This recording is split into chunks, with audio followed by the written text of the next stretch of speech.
Hello guys, sorry if this video angle looks weird, or I don't know why I'm apologizing, but it may look different because I'm experimenting with a different tripod setup. But today was a hard day because we had to put my dog down, our dog, and you might be watching this and be like, what dog? Because I've mentioned him before. His name was Charlie. It's really weird to talk about him in past tense. I wanted to talk about it partly because I just wanted to share about Charlie, and I mentioned him a couple of times, but my ex-husband and I had two dogs, and when we got divorced, the dogs were kind of young, and we agreed to share them. In some of the years after that, it was easier I would have the dogs some of the time and he would have them the rest of the time, and it was, kind of back and forth with the dogs, and like you share custody of kids, only they're dogs. As the years went on, it got tougher with jobs and living distance when we both moved to different places and stuff like that. It was always tough. And our dog Fox, she was only 8, and in 2016 we had to put her down because she had this terrible autoimmune disease called IMHA that affects certain breeds of dogs, and it attacks their bone marrow, and it was terrible. It happened really fast, and I don't want to go into details because it's just sad, but that was really hard because she was young. She still seemed like she should have had a lot of time. Charlie, however, lived to be almost 17, and I think one of the reasons I wanted to talk about this is that one of the hard parts of being a truck driver and being out on the road is that sometimes you are forced to miss things that are really important to you, and that's what happened with this situation. So we knew that Charlie didn't have much more time. So just some backstory on him, and then I'm gonna tell this little story, and then I'm just gonna take some time and go through pictures and videos and make a little montage of the doggies. I'll put both of them in there because they're a team. How was I gonna put that? They're a package deal. I was kind of making myself laugh earlier, imagining how Fox was always a super dominant, complete butthole of a dog. I loved her, and I partly loved her because she was so defiant. She was a mix. They're both hound mixes, but Fox, we actually did a DNA test on her, which we never did with Charlie, but Fox had some Brittany Spaniel in her, which I think is the breed that tends to be one of the breeds that can come down with IMHA. And Brittany's, I don't know that much about them, but I think that they tend to be very stubborn. Hounds in general are known for being kind of stubborn dogs, but she just being very strong personalities, strong-willed, do what they want. And she was totally like that. She was funny. From the moment we got Charlie, she was because Charlie, we adopted him knowing that we were taking on a project, but if we had known how much of a project he was going to be, I don't know if we would have adopted him. And that's one thing that I always feel I think have felt proud of ourselves for, and happy with our choice, that we put ourselves through so much stress to adopt a dog that was a special needs dog, because he seems to have been badly abused. Dogs like that, a lot of times, we adopted them both from the West Suburban Humane Society in a western suburb of Chicago, and I'm blanking on which one it is right now. Hunting dogs like that are sometimes released or get away or whatever from hunters, especially I think in Southern Illinois that's more common, so it's possible that Charlie came from there. And I learned later that hounds sometimes, when they're away from people for long enough, if they get lost, it can be difficult to sort of re-socialize them. And I think that has to do with them being so scent driven. If anyone out there knows about hunting dogs or hounds, please share what you know. I have such an obsession for the floppy-eared dummies that are hound dogs. I just love them, and they're not like a lot of other dogs. They are so scent driven, and it's one of the things that I learned with the dogs was how important it was for them to get to sniff. And we were watching, do you guys remember The Dog Whisperer? That guy's fucking problematic, but we were watching that like crazy when we were looking at, we were getting ready to start adopting dogs. We knew we wanted to adopt a dog or two. we were watching that show and like trying to learn about like how to be good dog owners, and like there was so much emphasis on walking the dog and like controlling the walk and stuff, which I do think is important.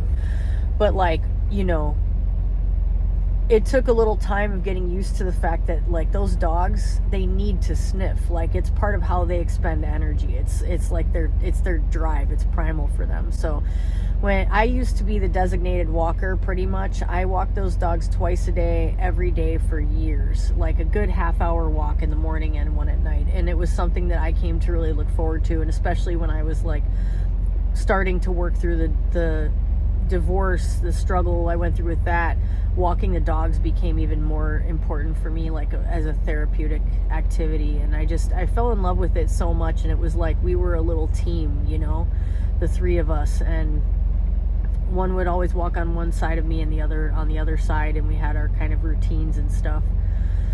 But Charlie, when we first adopted him, we had to pick him up from a special training facility that was affiliated with that shelter, and I actually ended up volunteering at that shelter later, and I got training to work with special needs dogs. Not a lot, like I'm a very, very beginner when it comes to working with dogs, but I really loved it though. And a dog like Charlie that has fear issues, the biggest thing is just patience. And it was really hard. It took a while because when we first met him, he was like cowering and shaking because we were just in the room. And I know, like from what I know from being in the shelter and stuff, like it's really hard to find a home for a dog like that. It's a huge undertaking.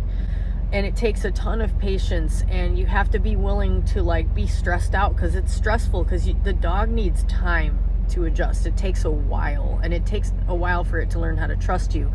But what was cool is that we already had Fox. We had her for a few months, and Fox was younger than Charlie, but she was so dominant, and she taught him how to be a dog, how to be like a normal dog, basically. And they loved each other. They had so much fun together. They would wrestle in the yard.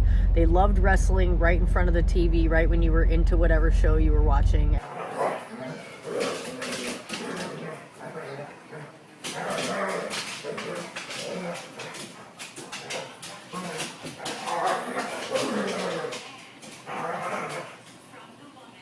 Every night they would wrestle in the living room. We would take them to this huge dog park, and they would run just laps. And Fox also was she had a small percentage of greyhound, and she was really fast, and the two of them would get going and just run laps, and it was so much fun to watch them. And Charlie, I noticed really early on, because I was a personal trainer, and I was always like, I could not notice gait, like the way people walk, and even with animals. And I noticed that his gait was different than Fox's, like early. But it took time for him to start having more movement issues and stuff. And like you noticed that there were different things about the way he laid down, the way he moved around. As he got older, it became clear that he had pain issues, especially like in the later years. He started to lose function. He started to have a hard time getting up and down. He had to wear this special harness that my ex called his suitcase, because it was like a handle on his back that you could pick him up from, and he would use that to help him get up and down. And I always kind of wish that we had been able to get him in one of those like wheelchair things that some dogs use, where there's like wheels, so their back legs, they can walk some, but it takes some of the weight off, because he had some issues with his spine and he was in pain. He was, you know, before you start throwing stuff out there, I'd appreciate it if you didn't. I can just tell you that dog has seen the vet so many times and had so many treatments, physical therapy, dog chiropractor, pain medications, injections of different types, steroids, like you name it, like supplements. And there were a couple of things that did definitely help, which I'm not able to think of at the moment. But my ex especially was just amazing and tireless at trying to find relief for Charlie. And part of the reason that we never went with the wheelchair thing idea, I don't know what you call that for a dog, but let's call it a wheelchair, was that my ex was always worried that if Charlie stopped using his legs, that he would not be able to use them at all, that he would get weak, too weak. But anyway, The long story short is that Charlie lived to be almost 17, which is unheard of for a lot of dogs, especially a breed like that. I called up my friend today, who's a professional, dog walker, pet sitter, dog sitter, and he immediately made me feel like he was very chill about it, and he was like, 17 is a good run. And I was like, yeah, it is. And so it's sad, and it's like one of the weird things about losing a pet like that, especially a dog, because the way that you bond with them, especially having gone through all these like really intense life events, and not being able to have the dogs in my life very much during the last like 10 years, that has been, I mean, Fox passed away, but like not being able to have them in my home every day the way it was when we first adopted them was really, really, really hard. But it was just like I kept moving. I didn't have the financial wherewithal to, always have them with me. I was working a lot, and that was a big part of it. And then in the recent years that I've been trucking, like Charlie could barely handle stairs. Like I would never bring a dog like him in a truck because like the noises would freak him out. Like that would never have been. I mean, he was way too old at that point and too disabled. What I was starting to say in the beginning is like walking him in the beginning was very hard, and he would get terrified at every noise, like a fire truck. Kids always scared the shit out of him. Literally once, everything. Literally anything, he would just like jump, and he got better and better over time. And then like eventually my ex moved to Chicago, like to the West Loop, which is a very like loud, busy kind of area, and that kind of sucked for the dogs. But Charlie adapted pretty well because he just got more used to things over time, and it was better for, he was better. But it was really tough not being able to have him around as much. And part of it was just these last couple of years, like he just started to decline so much, and I could tell that it was so stressful for him to like come over to a new place where there's stairs, and he has a hard time going up and down the stairs, and I don't think he liked that. And I didn't want to put him through it. So there were times that I would just go meet up with my ex at a park and be like, let me just hang with Charlie for 30 minutes or an hour or something like that. But before all of that, I'll include some video and photos here. Charlie's favorite place on earth is the amazing Montrose Dog Beach in Chicago. And even if you live in a suburb of Chicago and you have a dog, when the weather's nice, especially if you can go on a weekday when it's less insane, go to that beach. It's designated as like the best dog beach in America or something, which is, I mean, I don't know who decides that. But it is an amazing beach. It's huge. It's secure, which it wasn't always. And one time I took them there and I would let them off leash, but I learned not to let Fox off leash because Fox was obsessed with food, like totally obsessed. Leave it. Leave it. Leave it. Look at me. Okay. And back then they didn't have it completely fenced off, and she just took off running, and she was so fast you just have to like pray that you would be able to catch up with her.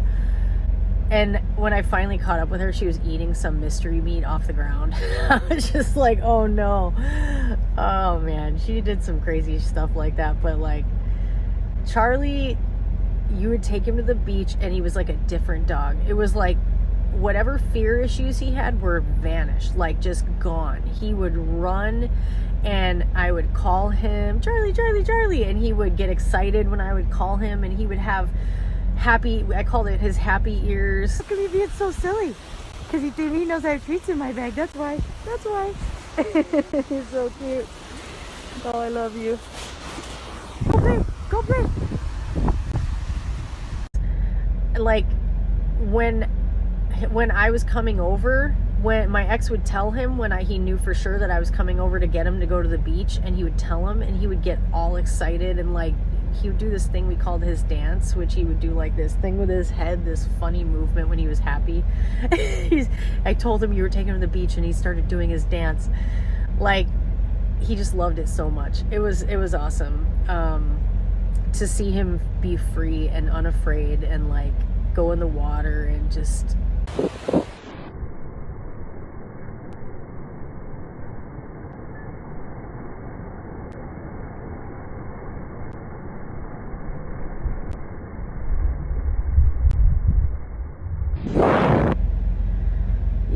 it was awesome. So I'm really sad, but I'm also like, I'm glad he's not in pain. I'm glad he got to live a really good long life. I'm glad we adopted him because he had the most love, and everybody that met him fell in love with him because he was this sweet, floppy-eared doofus with perpetually sad eyes, and he was just an absolute sweetie and such a good dog.